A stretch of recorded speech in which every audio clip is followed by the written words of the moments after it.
Donc là, je me lève, minuit, 1h du matin. Je vais vers la salle de bain pour aller me laver. Juste comme ça, par feu réflexe. Après, bon, je me lave, savon, etc.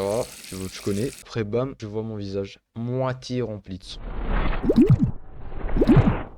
Et ouais, petite anecdote. Bon, trois anecdotes pour être plus exact. Aujourd'hui, c'est petite vidéo chill avec des anecdotes pas du tout chill, mais on est chill vis-à-vis des anecdotes, tu connais. Donc là, aujourd'hui, on va parler de trois histoires, des anecdotes qui se sont réellement passées dans ma vie. Donc il n'y a pas d'abus, il n'y a pas d'hyperbole, comme dirait ma prof de français.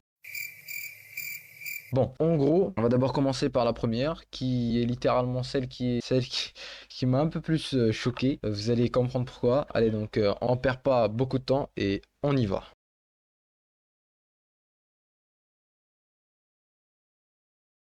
Ok, là, on est en classe. Et plus précisément, en cours de sciences arabes. Pour vous éviter les détails, l'école où je travaille en fait les deux programmes, que ce soit arabe ou français. En gros, si je devais donner plus de précision, en classe, le plan de la classe, il est simple. Cours de sciences, ce jour-là, parce que oui, il change chaque jour, parce que les élèves, ils sont pas stables dans tous les sens du terme, en fait. Et dernière place, à peu près les dernières places, il y a, niveau mec, les perturbateurs. Et quand je parle de perturbateurs, cours de sciences arabes, ils font beaucoup de choses, hein. Crier, insulter, putain, ça me fume. Mais voilà, c'est vraiment perturbateur, tu vois. Et à ce moment-là, moi je suis devant première place avec mon pote à gauche. Là, il commence à crier. Il balance tout et n'importe quoi.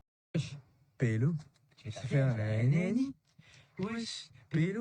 Le prof, il commence à s'énerver. Mais il peut pas les gifler, il peut pas tous les gifler parce que oui, le prof, il a tendance à gifler les élèves, voire les taper. Et là, les élèves, ils continuent à crier. Bon, lui, il a aucun moyen d'en prendre un et de le gifler parce qu'il sait pas c'est qui exactement. Il va pas s'amuser à tous les taper parce qu'il y en a qui sont innocents, c'est logique. Donc, il se dit quoi? Il se dit, je vais encore attendre, je vais patienter. Dans sa tête, c'était comme ça. Il essaie de patienter et là, moi, je me mets à parler. Je me mets à parler pas n'importe comment parce que moi, je sais pas, mais j'ai une manie de con, c'est de parler et d'essayer de faire genre qu'il ne m'entende pas parler alors que je sais qu'il m'entend parler, qu'il me voit parler juste pour le fun en fait. Et pile au moment où ils étaient en train de crier, le prof m'aperçoit. Il sait très bien qu'il a envie probablement de se lâcher sur quelqu'un et cette personne, elle vient de parler. Et oui, c'est moi. Qu'est-ce qu'il fait? Il commence à s'approcher, moi j'étais pas encore, voilà, j'étais déstabilisé, je me disais, quand il s'approche comme ça, et ben il dissimulait ce qu'il allait faire. Et là il est assez proche, il me donne une gifle. Bon, ça aurait été le cas, mais je l'ai arrêté. Des tips migatés, tu connais. J'arrête avec mon avant-bras droit et je me prends pas la gifle. Il est encore plus énervé. Il essaie de taper la tête vers le bas. J'esquive vers le bas, donc je hoche la tête vers le bas avec tout. Ouais, carrément, c'est un technique. Donc j'esquive une deuxième fois. Troisième fois, il prend la trousse, il me la fout dans le ventre. Ouais, il y avait pas de compas, il y avait pas de ciseaux. Donc en gros, il y avait pas de dégâts. Il s'énerve encore plus. Il me dit lève-toi, tu sors jusqu'à que tu ramènes tes parents. Tu vois. Là, je me lève au calme. Dans ma tête, pour l'instant, c'était au calme. J'étais un peu énervé légèrement, tu vois, mais au calme. Après, je me lève, je marche. Après, on arrive à pour sortir de la classe. Il y a une porte, logique. Mais il y a les bords de. C'est surtout du plâtre parce que c'était des murs en carton, tu vois. Pas carton, tu vois, mais voilà. Mais il y avait une couche de plâtre assez épaisse. Là, j'étais presque, genre, j'étais à peu près au bord, tu vois. Après, il me dit de sortir, lui, il me pousse. Qu'est-ce qu'il y avait devant moi? Bah, le bord de l'ouverture. Je me le suis pris en plein front et j'ai eu une cicatrice, Harry Potter. Donc là, boum, mon cerveau, il s'est déconnecté pendant quelques millisecondes. Après, bam, je le reprends.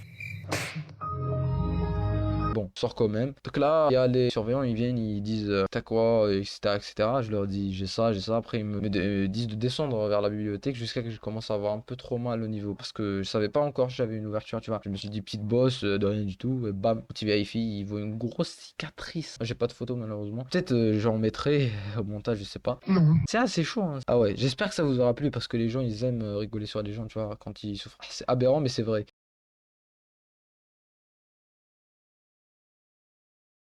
Pour cette deuxième anecdote, le sujet il est complètement différent de la première. En gros, j'étais là en train de dormir. Voilà, je dors, tu vois, comme tout le monde, je pense. Après, ceux qui font nuit blanche, je vous le déconseille. Mais en gros, c'est minuit, 1h du matin. Je me réveille comme ça, sans rien savoir.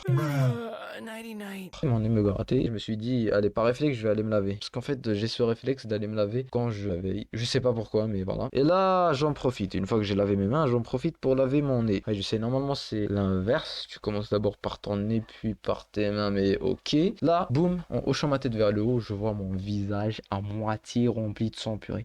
Mais imagine-toi, à ma place, à 1h du matin, tu vois ton visage à moitié rempli de sang. Genre, juste, qu'est-ce que tu vas penser, genre, sincèrement. Et ici, on se dit tout. Qu'est-ce que tu vas penser? Tu vas flipper, tu vois. Bon, j'ai le sang froid. Pour le coup, il était vraiment froid, le sang qu'il y avait sur mon visage, hein, il a bien séché.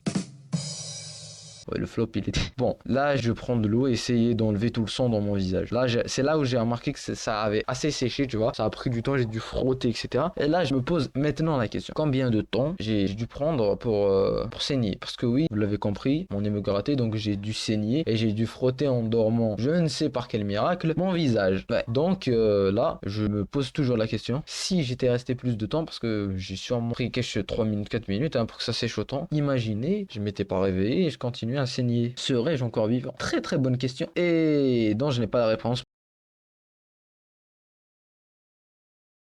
Parce que voilà, alhamdoulilah, bien sûr, c'est pas le cas, mais voilà, tu vois, que ça pouvait arriver, donc faites attention qu'il fasse chaud. Genre, je sais pas s'il faisait vraiment chaud, mais voilà. Pour l'instant, il n'y a pas d'explication. Bon, peut-être les gens qui ont déjà eu cette expérience, si vous avez des explications, dites-le dans les commentaires, c'est fait pour ça. Et on passe direct à la troisième anecdote.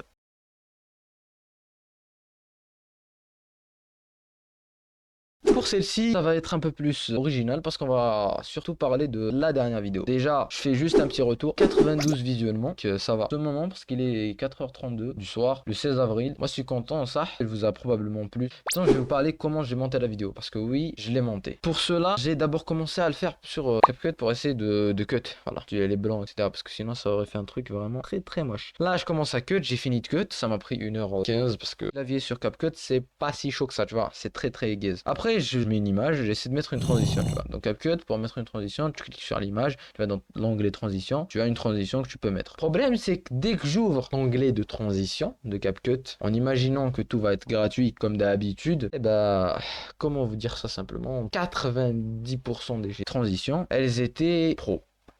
Tu dois payer un abonnement 11 balles par mois. Ça, je pense, c'était en remise à ce moment-là. Je sais plus maintenant, mais c'est pas gratuit. C'est l'inverse de ce qu'était CapCut. Parce que CapCut, à la base, si vous savez pas, c'était le logiciel qui était sorti en plein confinement. Les gens, ils faisaient du montage dessus et il était gratuit. C'était ça l'avantage, tu vois. Avec un abonnement en Premiere Pro, toute la suite Adobe, j'ai tout ce qu'il me faut, tu vois. CapCut, eh ben, si vous voyez cette vidéo, s'il vous plaît, faites tout pour devenir gratuit. Bon, moi, je vais jamais passer chez vous parce que vous m'avez traumatisé, mais ça pourrait aider ceux qui le sont et qui sont toujours sous le choc. En gros, vous allez me poser la question, comment alors t'as fait pour monter si CapCut c'était pro? T'as pas utilisé les presets qui étaient gratuits parce qu'ils sont probablement nuls. Oui, c'est le cas. Donc j'ai trouvé une alternative. Et cette alternative, on l'appelle DaVinci Resolve. Oui. Ce logiciel, eh ben, il comporte deux possibilités. Soit tu l'achètes en gratuit. Bon, tu l'achètes pas. En gros, tu le télécharges. Soit tu l'achètes, tu le télécharges à 300 balles. Mais c'est la version studio. Et sincèrement, si tu comparais les deux versions, il n'y a pas 300 balles de différence. Hein. La gratuite, elle est vraiment assez complète, mieux que CapCut, hein, même avec le pro, je vous le garantis. La studio, c'est surtout pour les studios, tu vois, pour les films, etc. Mais en SAR 300 balles, ça le vaut parce que tu le payes en une seule fois. Pas besoin de payer un abonnement parce qu'un abonnement, tu payes 10 balles, tu fais ça 30 fois, tu arrives à 300 balles et 30 fois, c'est 30 mois, tu vois. 30 mois, c'est pas à vie. Hein. Tu vas probablement vivre plus, Inch'Allah. Et tu vois, donc si je vous conseille un logiciel pour monter et d'apprendre, parce que ça m'a quand même pris assez de temps, parce que c'est pas très intuitif, tu vois, les logiciels comme DaVinci Resolve, c'est assez pro.